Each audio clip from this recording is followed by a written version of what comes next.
E vamos à análise desta proposta de Orçamento do Estado com a ajuda de António Gaspar Schwalbach, especialista em Direito Fiscal. Doutor, boa noite e bem-vindo. Começo pela pergunta mais básica. O Ministro das Finanças diz que este é um bom orçamento. É mesmo realmente um bom orçamento? Dá mais poder de compra aos portugueses? Boa noite. Antes de mais, muito obrigado pelo convite. É indiscutivelmente um bom orçamento para as famílias. Claramente, com este orçamento, se for aprovado, é um grande se, as famílias vão ter um rendimento líquido maior graças a impostos mais reduzidos. Portanto, sinteticamente, eu diria que é um fantástico orçamento para as famílias no que toca aos impostos sobre o rendimento. A grande questão é compreender como é que o Estado se propõe recuperar esta receita, que é esta componente que vai perder. Esta é a resposta que todos estamos à espera para compreender como é que vão fazê-lo. Na prática, o que é que muda nas pensões, nos salários e nos impostos?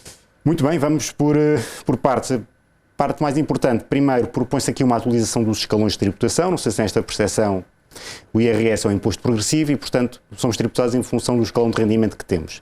E o que, na prática, o Governo está a propor é uma atualização dos escalões que é superior à inflação estimada. O que é que isto significa na prática? Que no próximo ano, à partida, seremos tributados por uma taxa ligeiramente inferior àquela que temos hoje em dia. E só aqui já ganhamos alguma coisa.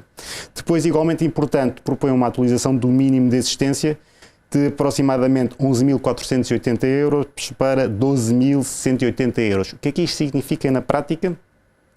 Que se hoje em dia uma pessoa com rendimento de aproximadamente 1.113 euros por mês não é tributado, no próximo ano poderá ser aumentado até aos 1.180 sem qualquer espécie de tributação. E isto é na simulação mais primária, sem contemplar famílias e outro tipo de deduções. Esta é a primeira parte. Depois temos também o aumento do subsídio da alimentação sem tributação, que passa de 9 euros para 10 euros. 10,20 €. Temos aqui quase um acréscimo de 13, 14 euros por mês que se excluem de tributação. Temos também excelentes notícias para aqueles que emitem recibos verdes. Não sei se tem esta percepção. Hoje em dia, quem emite um recibo verde, isto é de um determinado patamar ao final do ano, sofre uma retenção na fonte de 25%. Estamos a falar de um quarto do rendimento que é retido todos os meses.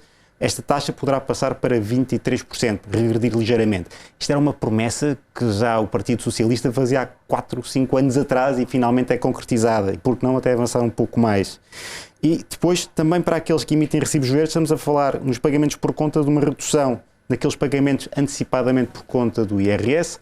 Isto será algo que só alguns contribuintes do IRS é que poderão compreender, mas esta taxa é simples de compreender. O antigo cálculo considerava 76% do rendimento do ano anterior, agora passa para 65%. Isto, de facto, é uma redução de 10%. E esta redução nos impostos para as famílias vai reverter mesmo para as famílias? A perspectiva do IRS e das retenções na fonte, evidentemente que vai. A questão que eu coloco é o que é que vai acontecer aos impostos indiretos. Se vão manter, se vão aumentar. Falávamos há pouco, com toda a razão, aquele novo imposto sobre o carbono. Será que o Governo não vai tentar amealhar uma receita adicional através de alguns consumos que as famílias não podem renunciar? Consumo do combustível. E vai, por exemplo, compensar o IRS jovem, a perda de receita do IRS jovem? Estou muito curioso para compreender os valores finais que vão ser incluídos na Lei Final do Orçamento de Estado, para compreender exatamente qual é a receita que é recuperada através, por exemplo, da tributação do carbono, por oposição à perda de receita em IRS, em que aí parece evidente. Perda de receita do IRS em benefício das famílias que vão naturalmente ter mais para gastar. E relativamente à classe média, doutor, como é que fica com este orçamento? Todos saem beneficiados. Não haja aqui a menor dúvida e, como dizia, a primeira medida é mais elementar, a atualização dos escalões de IRS. Não estou a falar das retenções na fonte provisórias. Essas, como vimos, em meados de agosto já foram atualizadas, serão certamente atualizadas se esta nova tabela de IRS for aprovada. Mas, verdade seja dita, acredito que todas as famílias vão conseguir levar mais alguma coisa para casa ao final do mês. Até mesmo funcionários públicos? Até mesmo funcionários públicos. Até mesmo reformados. Para os reformados é um bom orçamento? Para os reformados, até os reformados saem beneficiados com esta dedução específica. Não sei se tem esta percepção e não sei se a peça focou. Tivemos durante cerca de 10 anos uma dedução específica aos rendimentos brutos. Independentemente do rendimento bruto, haveria sempre garantido para os rendimentos de trabalho dependente e para os pensionistas uma dedução de 4.104 euros. Este número era de tal forma repetido que os fiscalistas já o conheciam de cor. E pela primeira vez em anos este valor é atualizado para 4.349. Novamente, atualizado se a lei for aprovada, que é um grande se.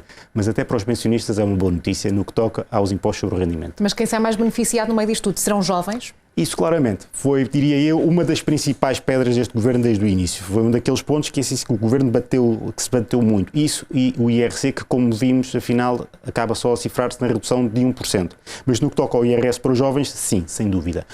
a legislação atualmente em vigor prevê um benefício para jovens de apenas durante 5 anos. Esta nova proposta, a ser aprovada, amplia este benefício para 10. E mais importante, acaba com uma discriminação entre licenciados e não licenciados. Surgem indiscutivelmente outras dúvidas.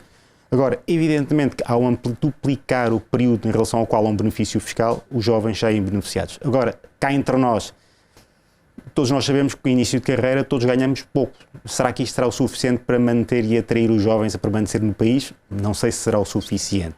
Mas enfim, de facto... Doutor, só para fecharmos, e peço-lhe que seja rápido, o que é que fica a faltar neste orçamento? O que é que fica a faltar neste orçamento? Olha, uma dúvida de elementar bom senso. Este governo, desde o início, se bateu por um tema chamado RNH, residentes não habituais, que é um tema que naturalmente não é atrativo, não atrai os eleitores, mas efetivamente era uma promessa ou eventualmente algo que se comentava muito e que, de facto, o PSD comentou na altura em que se tinha candidatado. Eventualmente repristinar a regra dos residentes não habituais, que permitia atrair para o país pessoas com elevados rendimentos. Verdade seja dita que não pagavam IRS, mas verdade seja dita que traziam imenso dinheiro e investiam no país e punham a economia a circular. E esta foi uma promessa que parece que ficou na gaveta, ou seja, de forma sintética, estamos a ter um orçamento interessantíssimo para os eleitores, os outros todos estão um bocadinho em stand-by a ver se este governo de facto consegue manter-se mais um ano ou não. Doutor, muito obrigada pela sua análise neste Fala Portugal. Boa noite e até uma próxima. Boa noite.